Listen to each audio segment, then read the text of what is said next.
I'll say this, Spencer. I don't think there's ever been a time in managing properties where churn has been as big an issue as it is today. It is our new PMs. Our new PMs, it's their primary role is to be our client relations. Right. You can execute really well. You can lease really well, and you do maintenance really well. Probably the two biggest things you can do to impact return overall.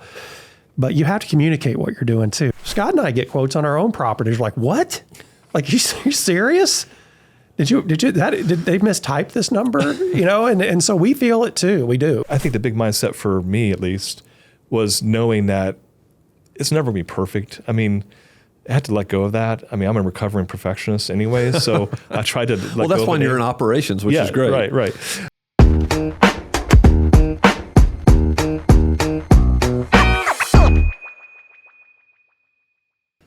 All right, everybody, welcome back to another episode of the Evernest Property Management Show. I am your host, Spencer Sutton, and today flying solo without Matthew Whitaker, but that's okay because I've got a couple of guests from the great state of Indiana, really known for its basketball. Like, y'all are an incredible basketball state, but now you're kind of coming into college football. So yeah. We are. You are. Let's see what happens this year. We'll see what happens. Alabama is falling out of favor. Y'all are in favor. Yeah. But I've got with me. I've got Jeremy Tallman and Scott Hallberg. They are the owners of T&H Realty Services, Realty and Development, Realty Services. Realty Services. I got it right on the first time. Yep. They're a property management company based in Indy, and they manage around 1,200 doors. We've had Jeremy on the podcast before when we were at Broker Owner, Matthew and I did, and so they were in town. We've just been catching up over the past 24 hours, had some great visits talking about all things business, and thought it'd be a great time to hit record. And so welcome, guys. Welcome to the show. Yeah. Thanks. Yeah, I think I gained a few pounds. You guys. Yeah, that's right. Well, oh my gosh. We don't have much in Birmingham, but we have some restaurants. We have great restaurants. We have great restaurants. And listen, I haven't lunch. I'm taking you to Saul's, so I'm really excited about that. This is a great barbecue. Hole in the wall, but it's great barbecue. Yeah. So welcome to the show, guys. The last episode, Jeremy, we were talking really about how you got in the business, how you guys got in the business, your brother-in-laws, you decided to start buying some properties, like, hey, let's just buy a rental or two, thinking, hey, this rental income is going to make us rich, and we're going to quit our jobs in 12 months. No, but you did start buying houses, and this was started in around 2000, 2001, and then in 2003 you started flipping houses. You were buying a lot. You didn't have a ton of competition in Indy. You grew that business, quit your jobs, and started doing this full time. And then in 2007, when everybody was struggling, you decided to start a management company. So that's T&H. That's right. Did I get all that right? You got all. There's actually three companies you talked about right there: T&H Properties, T&H Management, and now T&H Realty Services. So, yeah. I think you got it all. That's good. Well, that's our history. That's very similar to Matthew's history, a little bit of my history. So, but we've been chatting over the past the past day just about a lot of different things. And so I've got a list of things that I just want to ask you about that we were having some conversations. And so let's talk about one of the things when we were talking, we always are excited and hopeful when we hear people talk about low churn numbers, and because we have struggles with churn. And so when we were talking yesterday, y'all were talking about, hey, annualized like 10, 11% churn. I would love for us to kind of unpack why you think churn's so low. Had it ever gotten high? Like, had you ever been to 15, 20% and then said, hey, we've got to do something about this? And what did you actually do? Just love to maybe some takeaways for the audience that's listening that they may be struggling with churn, because honestly, it's been a rough couple of years in the market, right? I can start it, and Scott can fill in like maybe some more strategic things we're doing. But I'll say this, Spencer, I don't think there's ever been a time in managing properties where churn has been as big an issue as it is today. There are so many reasons, if we're very honest as an industry, why landlords should exit being landlords, right? It's rents aren't keeping pace, the cost of maintenance. We were just talking about Ray Hespin's LinkedIn post where he charted out inflation, then here's maintenance, and it's like way above what inflation was. So it's really difficult to make numbers work if you're looking at it on a day-to-day basis from a cash flow standpoint. There's a lot of reasons why people may choose to exit the industry. We don't think that's a good idea for many reasons, and not just for self-serving reasons. But to answer your question on how much churn we've experienced, we have went back and looked at it, and we've never hit that 15% number. We've never been above that. But we're proud of our churn, and Scott probably can tell you how we're doing it. Well, Scott, you're in the operations. You're running the operations, so this is largely. I'm not going to give Jeremy any credit. No, for I don't deserve any credit for that. So I would love, because Peter Lohman's been posting on LinkedIn about his churn. I can't remember where he's gotten it, but it's something. I mean, listen, you all are doing fantastic from the growth standpoint as far as leads and all of that, but churn is like, that's the secret sauce. Like, how do you keep them from falling out the bottom? So what's your secret sauce? Yeah, I don't know. I mean, I don't know if we have a secret sauce, but we have done some things this last, say, 9 to 12 months that were different than the previous years that we've been operating. But yeah, we went to NARPM in March. We were hearing stories about 20, 30% churn, and we've never had that, and knock on wood, hopefully we won't have that. But it takes a concerted effort. I mean, it's a daily grind in some aspect, but property management is, obviously. But we made two big things that were different for us. Is we started a client relations team that really focused off our, first of all, we run on EOS. So we have we redesigned our passion statement last year to make meaningful relations, not just with clients, but also residents, vendors, and our employees as well. But the client part has been a big push, and we have a new team that is really focused on client relations. And then we also have bolstered our maintenance department, because there's so much, conflict and struggle with maintenance, that we have some new people there to help transition that to owners and talk about the issues that are going on. And we've gotten great feedback that's really helped a lot for us, because that's the strongest pain point a lot of our owners face, is the maintenance and also turnover, obviously. And then the final piece is that we really worked on our leasing department. And as strange as that sounds, it's really the renewal process that we focused on. We put a dedicated renewal manager who is driven to do renewals and focus on those, where before I think it was kind of like everyone's ugly stepchild. No one wanted to deal with renewals because it really wasn't, our main focus, but now it has been. And then when we do new leases, we put in multiple year leases, which really keeps residents in there longer, and that puts less exposure of having a vacancy, having a turnover, and having the opportunity to lose a client. Let me ask you this question. So that's a lot. I don't know if that's... Yeah, that's a lot. We're going to unpack some of that. So let me ask you this. Your renewals, are you renewing on 2-year leases as well? I know you initially have them sign a 2-year lease. We didn't used to focus on 2-year leases. I mean, we've always offered multiple year leases up to a 3-year lease, but starting in January, February? Yeah, it's been at least, it's been probably more than a year now, I think. Oh, maybe a year. Maybe a year ago. That if you go to our marketing descriptions, you'll see 2-year lease preferred. That's our starting point. Yeah, it's our starting point. We'll negotiate back down to a 1-year lease. If somebody says, "Hey, I'm only planning to be here for a year. I'm building a house or whatever," and so you'll do that, right? Now, one of the keys that we built in that is we have rent escalations in the second and maybe third year. We don't want to lock in a low, a current rate in the future will be too low. So that's really helped our clients accept that and really like it. But really, we sell it on the fact is you'll have less turnover, less vacancy, because that resident will stay longer. So correct. And anytime you can remove a decision point from an owner where they have to think, should I sell? Like a house is going vacant. That's the decision point for them. Do I want to, go through the whole hassle of leasing this again or sell it? So that's one thing. You mentioned client relations. Is that what you said? Right. Client relations. Mm-hmm. How is that different, or is it different from, it's not your PM, it's somebody else that is dedicated to this role, and what are they actually doing? It is it is our new PMs. Our new PMs, it's their primary role is to be our client relations, where before they wore a lot of different hats. I mean, they were out in the field a lot, and now they're solely in the office, on the phone, on the email, working with our clients every day helping solve the issues and answering questions. So what have you taken away from them besides like going out in the field? So they're not walking houses, Right? They're not walking houses. They're not conducting move-outs, conducting move-ins. So that's the main difference. They don't have all that travel time. Since we're decentralized, we're spread across a 30, 40 mile circle around Indianapolis. So it's just a lot of travel time. And so really now we have other people that focus on that, the boots on the ground part, and our client relations really work with our clients from a communication standpoint.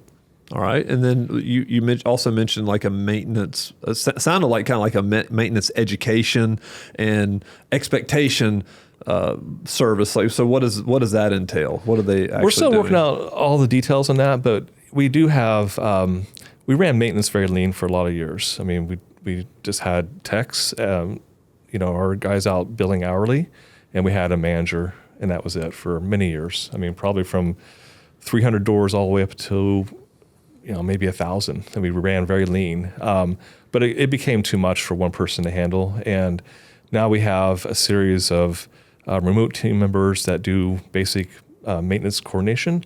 We have a lead coordinator that's stateside, and her role is really to communicate effectively with our owners about the estimates that are coming in and just answering questions about why was this fixed? Why didn't you consider doing that? Just delegating and going through the issues that our owners have with what happened or may happen with their properties. Going back to Jeremy, you mentioned Ray Hespin's, chart with like normal inflation, then you had maintenance inflation. Yeah. Let's talk a little bit about that, because obviously when you own rentals, and especially if it's an investment property, you're trying to keep expenses low. Are your clients giving you this feedback like, hey, this has been more painful than at other times, and how do you deal with that? Yeah, I just think you have to give them the information, right? It's like, we're not creating these prices. I mean, I feel for property managers today because it's hard. Maintenance is hard. I think it's always been hard. It's harder now than it ever has been. And when you're used to spending X on something, and now 3 years later, 4 years later, it is X plus a lot, they all of a sudden trust leaves the room, right? And it's like, no, this is not correct. You're gouging me. Well, we're not. And here's why we're not. And we've done a lot of proactive content around what's maintenance doing today. We've done podcasts about it. Scott did a webinar with a contractor about it, done blogs about it. But Spencer, I think the reality is like, they may not read it. They may not listen to it. And they may not believe you at the end of the day. Until it happens. Yeah, but if we can give them, maybe we should snip out the LinkedIn post we were just talking about and send it to our clients. Maybe that's a good thing to do. Because this isn't us. This is just the reality of what's happening out there.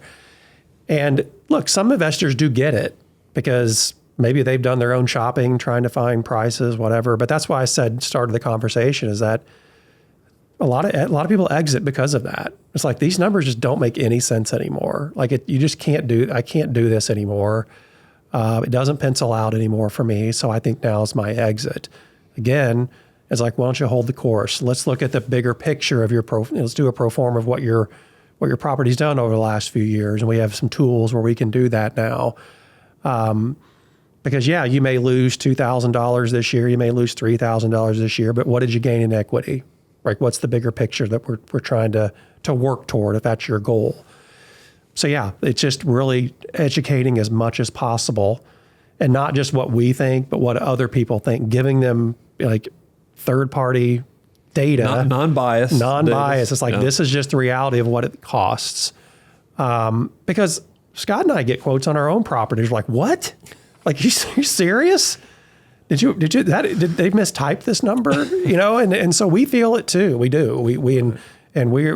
It gives us an edge, I think, a little bit, that we feel the pain just like they do. So we can be highly empathetic to our clients about what they're going through. I think that's a great point. And from a marketing standpoint, I would almost want to create content from your standpoint saying, hey, we're coming to you not only as the owners of Yeah. the management company, but we're also owners of a lot of rental property. And we just want to tell you, we're feeling this as well. We're Yeah. paying the same prices that you are, et cetera, et cetera, et cetera. Yeah. So if you haven't done that, do that. I think it's a good piece of content. It'd be a great piece of content. Yeah. Send it out to all your owners and just Yeah. say, hey, we just want to be very proactive. And because I think that's a great point. I mean, I probably have found that most investors who maybe have gotten into it the past 4 or 5 years, probably don't have that long-term mindset. And so many things were for them early on, like low interest rates, and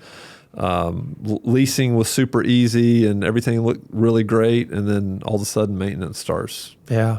It gets tougher. And It's hard. rents are kind of, obviously rents are not, They're not keeping up. they're not keeping up. They're not increasing with what they were the past several years. Yeah. Yeah. Let's talk about 1,200 Doors is it's a big property management company. You all started around the same time that we did, and just like have built this great business. But I want you to think back to when you were managing 100, 200, 300 doors. For those who are listening today, who are property management owners who are like, I'm trying to get to 1,000 doors and 2,000, 3,000, help them understand, like, what is the biggest difference in running a company that's around 200 to 300 doors versus running a company that's 1,200 doors? What are the biggest things that they need to know and understand? Yeah, I think there's been a tremendous change in both of our roles. I mean, early on, Jeremy, he ran the property management part solely, pretty much on his own. And then we started hiring an employee and then a second employee, et cetera. I was running a different company of ours at the time, but we'd have weekly meetings. I mean, we weren't on EOS at the time, but we had sort of a same page meeting. We'd meet for breakfast and kind of talk strategically about both companies together. But then he would take over the reins of running the day-to-day for the property management. He did that for multiple years. And then ultimately, when our flipping business kind of went away, when the REITs started coming in and the big money started coming into Indianapolis and buying up all the real estate, we had nothing to buy. At the same time, our property management business was growing based on the things that he was doing. So I jumped in and we started divvying up. You said, Jeremy, do you have a job for me? Yeah, do you have a job for me? I don't have anything to join do. your company. There's a lot to do. Yeah, Jeremy was a little stressed out. I mean, he was probably at his wit's end. And so we decided to split areas of responsibility up and sort of both run primarily and that became our main business, our property management business. But early on, I mean, to answer your question directly, I mean, we were the property managers. We wore all the hats. I've heard stories, and I know he did this, is that he would do showings. He would, early on run the apps, and we'd have to make collection calls. We did everything. And then as we hired employees to take some of those duties away, we were managers of those employees. And now we're leaders of managers. So we have the different layers. We built, a hierarchy that's a lot more complicated than our early iteration. Anything you'd add to that, Jeremy? No, I think that's right. I think, if you looked at our job descriptions, maybe even like 5 or 7 years ago, they're very different today. Like I tell people, and I don't mean to be flip about this, I don't really have a job. Like I don't have like a day-to-day, like, okay, I have to get these 9 things done every day. Like, I don't do that anymore. I have a lot of meetings. And my daughter makes fun of me for that. It's like, what did you do today, Dad? Well, I had 4 meetings. Well, yeah, but what'd you do? Like, that's what I did. Like, we run EOS, so I think our meetings are very impactful. We don't just meet to meet. And I think most people in our company love the EOS format and the level 10 meetings. So that's what my job is mostly. It's making, just kind of looking at the bigger picture things, making sure that, how's our overall Google ranking, for example. Like I want to keep my eye on that. I want to keep our eye on, I know Scott does too, on our NPS scores. Like we want to see, what is that? We know we're not going to be able to please everybody. That's an impossible goal, and that'll drive you crazy. And I know I was guilty of that early on, where I think we talked about this last night. Bad reviews kept me up at night. They just bothered me.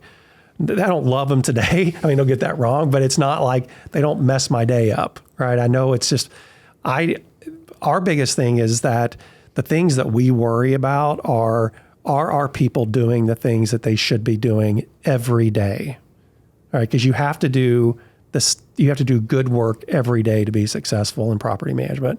It's a very difficult business. There's harder businesses, let's be real about it, but it's a very difficult business with so many moving parts. So I think that's what Scott and I probably spend a lot of our time on, is making sure that our people are doing the things that our vision has been cast down, that they're operating the way we want to operate every single day. Because property management at the very core, and Matthew's talked about, you guys have talked about this, it comes down really to execution and communication. You have to do both, right? You can execute really well, you can lease really well, and you do maintenance really well. Probably the two biggest things you can do to impact return overall. But you have to communicate what you're doing too. That people want to know what's happening with their portfolio. When you start telling them, go look at your portal, you're going to fail. You will, because they don't want to do that. They want to have some sort of relationship. They want to be communicated to, some at different levels, some with expectations that are not realistic. But at a fundamental way to look at things is communicate well, execute well. If you do those, and that's real simple to say and really hard to do, but if you do those things and keep that as your guiding light, let's really communicate well, let's really execute well, cast that vision down, give them the tools, the processes to succeed, get the right people in the right place, in the right seats, then you can be successful and scale. I think both of y'all said some really important things, and essentially, Scott, what you described is what we talk about with our team all the time. It's like the 4 stages of growth. At first, which is what you all were, you're very much a generalist doing everything. You're a good technician. Like, you're the property manager. You're doing everything. You're leasing and all this stuff. And then you have to be a good manager. The next phase is becoming a good manager of people that you hire. And then you become a leader of managers. And that's the exact words you say. This is exactly what we tell our people. Some of you are now becoming leaders of managers. And then, like, the 4th stage at a certain point is essentially what Matthew is now. He's a leader of leaders, right? So he's got department heads that report up to him. So I think that's a great way to look at it. It's just like the layers, the stages. I think some people probably get stuck thinking, well, nobody can do it better than me. Well, what if I hire somebody and they screw all this up? But yet what you found is it really is like, if you hire the right people, a lot of times they'll do it better than you. Yeah. I think that's really key. I mean, finding the right person is important, obviously. I love it when we hire a person that intimidates me. I mean, I'd rather have someone who knows more than me. I mean, because, I'm sure Jeremiah, first to say, we've made mistakes. I know you guys joke about it as well. We've all made those mistakes, but we cry mostly about it. Yeah, we joke and cry at the same time. Yeah. But hopefully you can get someone that can do it better than you. That's the goal. I think our long-term plan is to be able to step away from the business on a day-to-day basis and let our team run it. And I like being that consultant. I like working with developing our new leaders as they move up the company.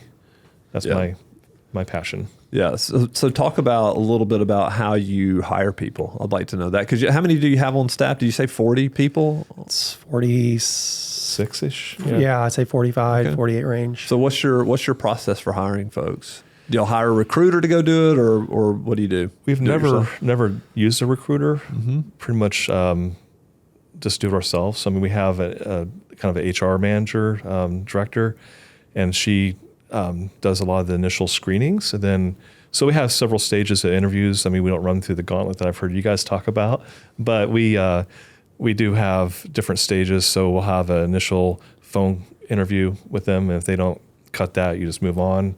If that goes well, then we'll invite them in for an in-person interview. And in some higher level positions, we'll have a second interview.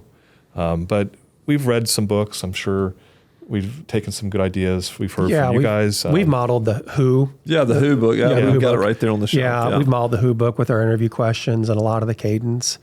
I think it's really instructive. I enjoy the part.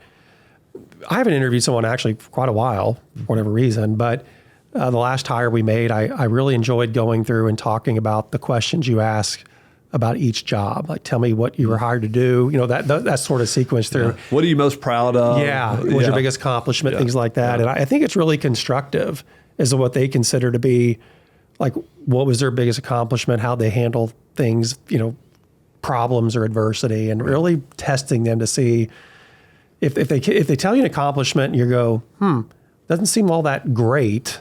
Like, didn't say like, if that's your biggest accomplishment, didn't seem like you had a big impact there. Or, I think bottom line, I think the book's really good. And we try to model a lot of our hiring through that book. We did that for years. We've changed it a little bit now, but that to me, between the phone interview and that face-to-face, you can cut through a bunch of bull and find really great people. Yep. I just, like, I can't say enough about the book Who and that whole process. I think it's 100% great for 99% of the companies out there. That's right. if you just followed that. That's right. So that's a good roadmap. Yeah, it's a great roadmap, and asking people, the great thing about the phone interview is just when you're asking people what they're not good at. If they get stuck there and can't give you anything, it's just like, bye-bye, see ya.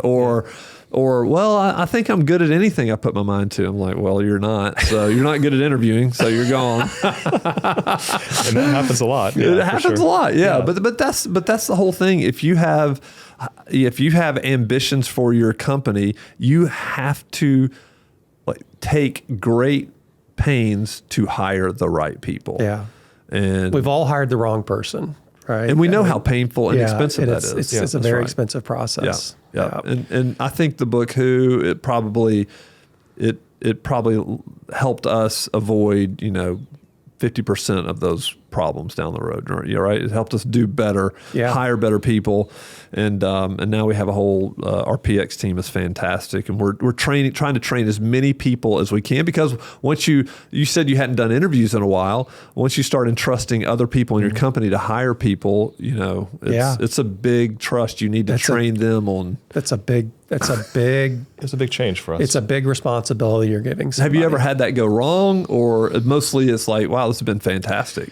We just had a kind of one go wrong recently. A new director, his first hire didn't work out, and we just had to terminate that relationship just a few weeks ago. But it was a good learning experience for him. And so, I think the big mindset for me, at least, was knowing that it's never going to be perfect. I had to let go of that. I'm a recovering perfectionist anyway, so I tried to let go of it. Well, that's when you're in operations, which is great. Right. But I just know that people are going to make mistakes. My biggest problem is that they make the same mistake multiple times. That's when I start getting upset. Mm-hmm. And so I let people go through that. It's almost like, fail miserably, but fail gloriously. They're going to have those mistakes, but hopefully it's not too costly. Yeah. We always will, like, I remember when we were very close to the hiring, we would tell people, hey, we all make mistakes. You don't want to hide them. Don't try to hide your mistakes. Just be okay with it and learn from it. Right. And, what can you learn? How can we improve? And we just want everybody to be super transparent. And I think property management is probably one of those businesses you could hide a lot of stuff from owners or residents or whatever, but we're like, let's just be open and honest. It's a better way to do business. Yep. Yeah. And it sets the right precedent for your people. You want your people telling the truth all the time. So one of our core values is do the right thing. Yeah. We have a similar core value as well. Yeah. But now we're trying to really, one of our next focus is really to work on training and just constantly keeping people up to speed. And one of the questions that we like to ask is really kind of indicative if our employees want to invest in themselves, like they want to better themselves. Like you guys had the grow dailies. We don't use that exact term, but we want people to participate in our company training that we have, and we're going to start bolstering that more. But we want them to learn new things, take new challenges, and not just be a button in a seat, So you want them. That's the great thing about a growing company is if you can promote from within people who've excelled at what they've done, and we've seen a lot of that happen within our company where people are like just moving up, and they're fantastic. That's what you want to do. Right. But it does take intentionality. Right. And like having that mindset of, hey, grow. How are you growing? Are you going to be ready for the next opportunity? Those types of things. But But I think that's another big challenge, probably moving from a smaller company as you start leading a bigger company, is just this component of new people coming in all the time, and you have to have some type of rhythm of training and development and all of that, versus if you're a smaller company, you had the same people for 8-10 years, then it's just kind of like you're just kind of in the grind doing it day in and day out. So thinking about how are you growing your people is really important. Yeah, it is. Truly. Well, all right. Anything else we want to hit on? This is kind of an impromptu, so we didn't have a big agenda when we sat down. Anything else y'all want to hit on? I don't know. What are you reading right now? What are your what are you listening to? Podcasts, whatever, listening to books or reading books? Well, I listened to the Evanes podcast show. Well, thank you very much. Love that show. Here's your $20. I feel like long time listener, first time caller, first time participant. Yeah, exactly. We're reading the one as for the one thing. Yeah, in our management group. Yeah, the one thing. Sorry, yeah. The one. The one. It's a marriage book. That's an Elton John song, I think. But no, the one thing, and just so many good nuggets in there. I think it's one of our core books. We give it to everybody who joins. Yeah, it's just a lot of good things in there that anybody could benefit from. Gary Keller's is in real estate, so there's some commonality there, but it's applicable to anyone that's just not even an owner of business, or just someone that's just trying to do things better and get more focus in their life. It's a really good book. We just finished Never Split the Difference, another great book. Chris Voss, FBI negotiator. Didn't know that was in your library too, but saw that earlier. But really good book. So I'm a huge reader, and I love that we're starting to do more of that as a company together. We may pick up the pace a little more. I like your cadence better than ours. Weekly is tough. Yeah. It's just always new content, right? Yeah. But it's good. Yeah. So that's part of the overall training. But I think what Scott's talking about more training is just like getting into the fundamentals, like we call the blocking and tackling, the everyday property management. This is how we do things. This is how this process works. This is how the technology works that supports the process, things like that, of really just making sure that people are doing things consistently the right way. But from an overall leadership development standpoint, personal development standpoint, we like our management club a lot and our book club a lot. It's been really good. I think we've all learned.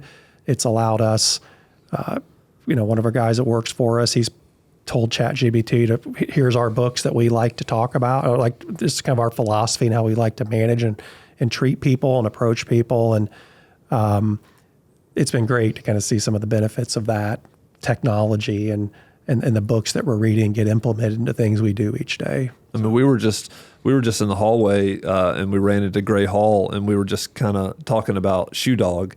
And that was one of the first books that we did in our initial, like almost 10 years ago. We did Shoe Dog and all read it together. And now several of us have read it several times, and it's just like one of our favorite books. And great book. And we reference it, right? Or the Steve Jobs book, or the one thing or whatever. It's just good to have some of those mental models in your company where you can kind of always refer back to. And it is. It's interesting. I read novels, and I still read novels every day. I don't really revisit novels a lot, right? You get the story, you go on. But I think there's something interesting. I know Matthew talks about this a lot, about going back and rereading books.